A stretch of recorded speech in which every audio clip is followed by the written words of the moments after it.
本期主题是在这3个旋转舞台上进行一场乐高终极讲故事挑战。姐妹组设计了应该是还原了社畜的愤怒，他在办公室工作，受够了枯燥的任务，掀翻了桌子，然后直接跑到海岛度假去了。这个故事听起来像是最贴近现实的，实际上是这几个里面最离谱的。不过自信姐人如其名，给一向机智的主持人 CPU 都说卡了。 I think it's a bit more of a surprise than melting snow. Just quietly. I'm not saying our idea is better than Nick and James. I'm just saying it's a little bit less predictable. Gotcha. 他们准备在第2幕埋下一张海岛照片的伏笔，链接2、3幕。问题在于他们的前2幕社畜工作和社畜掀桌子场景重复度太高，大部分搭建都可以 Ctrl+CV 完成。Brickman 过来提醒，让他们思考这个故事是否足够吸引人。自信姐这时开启了屏蔽模式，选择无视 Brickman 的建议。 When Brickman gives you advice, you always try to really contemplate it and take it on board. But sometimes you've got to back yourself because you can see the story and he can't. I'm not worried at all. 不听话还能走这么远的，可能只有他们了。来看看他们这次的作品还能不能挺住一期了。他们故事的画面基本不需要旁白，第1幕就是照镜子一般的社畜生活，右边的挂历上是放假倒计时。第2幕在马上要下班的时候，他终于忍不了了，难办。最后1幕摆脱了996的枷锁后，他终于快乐了。他们的小细节处理得不错，办公室的插线板、日历上挂着的笔，对于只有3幕位置来讲述故事的条件下，第1幕显得占用了太多的空间，变得多余了。如果把第2幕当做第1幕，对故事的影响也不是很大。他们还有一个更好的处理选择，就是把多余的第1幕放在最后，故事突然就真实了很多。下一期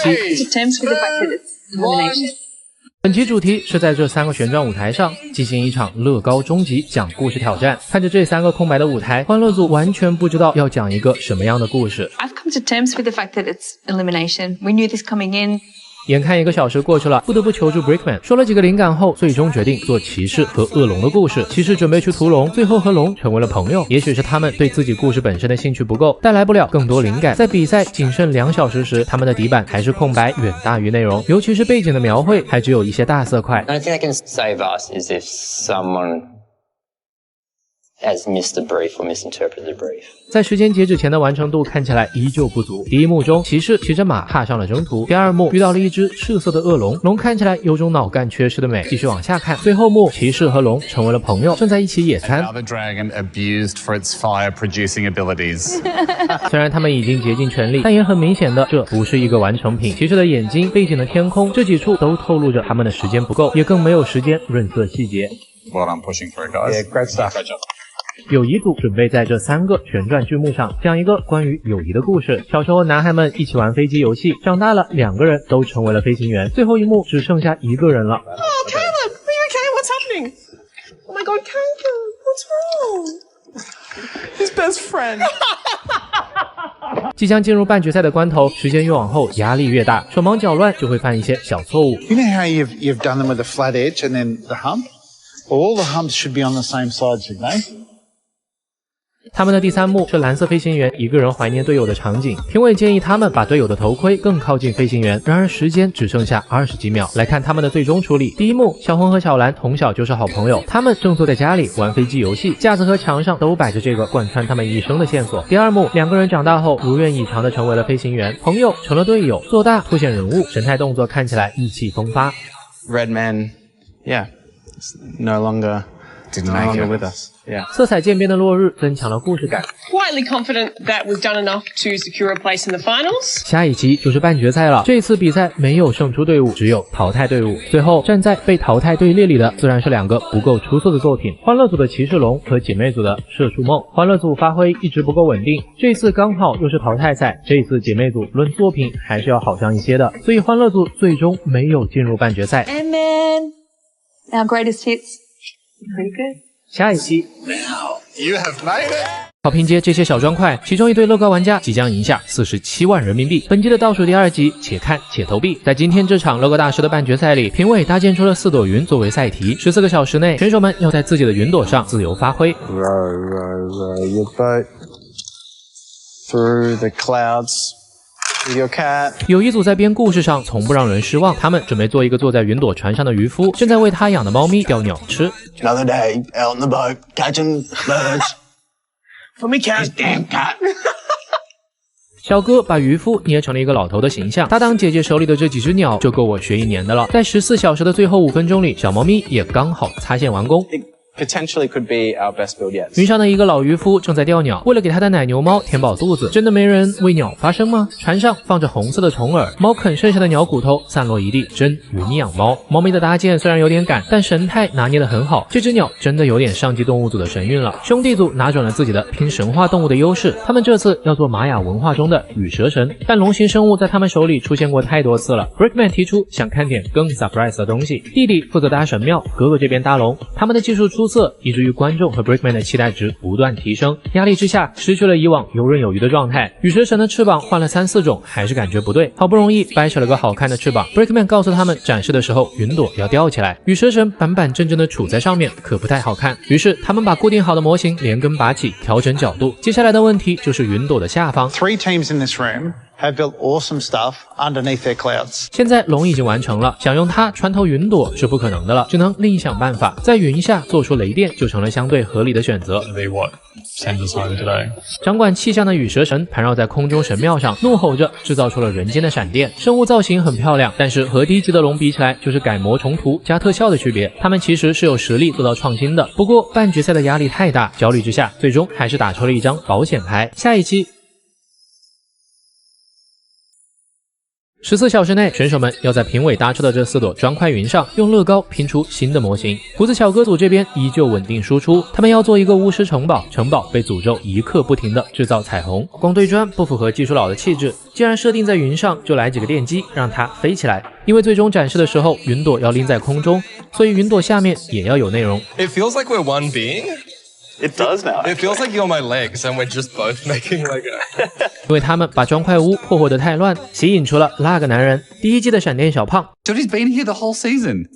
And if you don't believe us, here's genuine proof. Okay, good to know, mate. Very nice, very nice. That's gotta hurt. 不过你这背景也太假了。再说假吗？他们先是搭完了城堡，最后拼彩虹的时候，尴尬的发现，因为位置被城堡挡住了，导致彩虹上下对不齐。还好城堡作为全场唯一一个拥有动力组的作品，优秀的动态效果可以补齐短板。城堡侧面有3组螺旋桨和一对摆动的机翼，顶部的食物都化作了生产彩虹的原料，流到云朵下方，凝成水一样的彩虹液滴。虽然彩虹出现了设计 bug， 但整体瑕不掩瑜。姐妹组把云朵变成了一个控制气象站的城市，城市有一个转盘来随机决定今天的天气。我非常怀疑这玩意儿最近就在广东。前面的搭建一直很顺利，直到作品的核心转盘怎么都安不上去。 What's happening? Wait. Can I tell you something? I've had the privilege of watching you for the last 13 challenges. Do you know how many people are so proud of you? I'm one of them too. You got this. 最后自信姐终于支棱了一次，帮助金发姐成功固定住了转盘，虽然依旧没办法转起来。他们的云朵是一座靠摇号决定天气的气象站，人仔住在相对应主题的房子里控制天气。今天的轮盘刚好在雷雨天，作品的最佳亮点就是这个用蓝色挡风玻璃零件做出的水滴效果。最后又到了要为难 Brickman 的环节了，他要选择出3组进入总决赛，剩下的1队自动淘汰。 So the first team through to the finale is Caleb and Alex. 其实如果整理出友谊组的作品，就会发现他们是养成励志系选手。 I've said previously, I've seen the best build from you guys. I think I've seen it again. Oh, wow. So joining Caleb and Alex in the finale is Nick and Jane. 第2组加入决赛的是胡子小哥组，一直很稳的常胜将军。看到这里，我写稿的手有点颤抖。冠军候选人之一不会就这么没了吧 Sorry. Joining our 2 teams in the finale is Henry and Joss. 哥哥腿一软，看得出是真的慌了。其实从云下部分就能看出，同样的闪电兄弟组要比姐妹组在技术上精致很多，更不用提龙的部分。姐妹组花了太多时间磨合，技术上没有进步，能走到现在已经是最好的成绩了。下一期总决赛完结篇。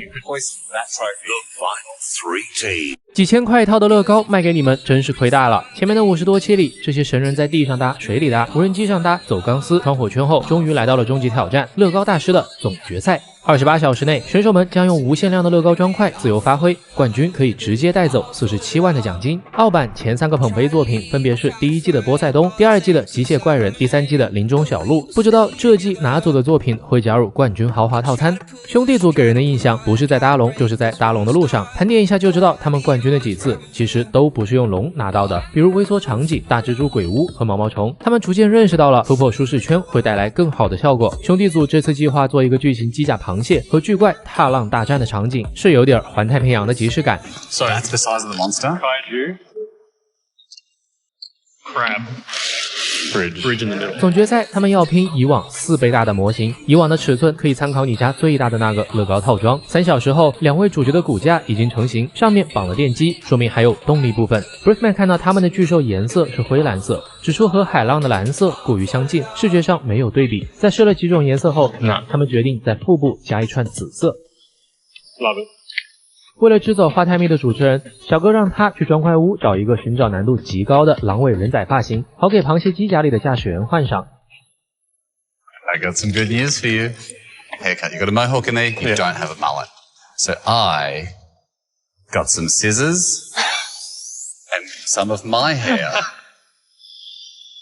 Very gross. It's got a little bit of double-sided tape. I've literally given my DNA. 为了节省时间，不去抠海浪，就在螃蟹脚下做几个集装箱代替。这个偷懒操作让视觉元素更丰富了。最后捏一些小浪花，修饰一些细节来收尾。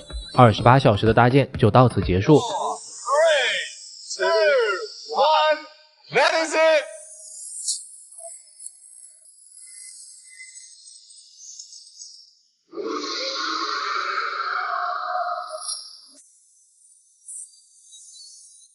一只巨型海怪正在攻击大桥，人类乘坐着螃蟹机甲准备拯救世界。逃难的市民、桥上的新闻车、海面上的运动水纹，都如同一个真实的电影画面。同样的海面作品，兄弟组这次的作品给我的震撼程度和老大哥波塞冬有的一拼，但能不能夺冠，还得看其他2组的发挥。下一期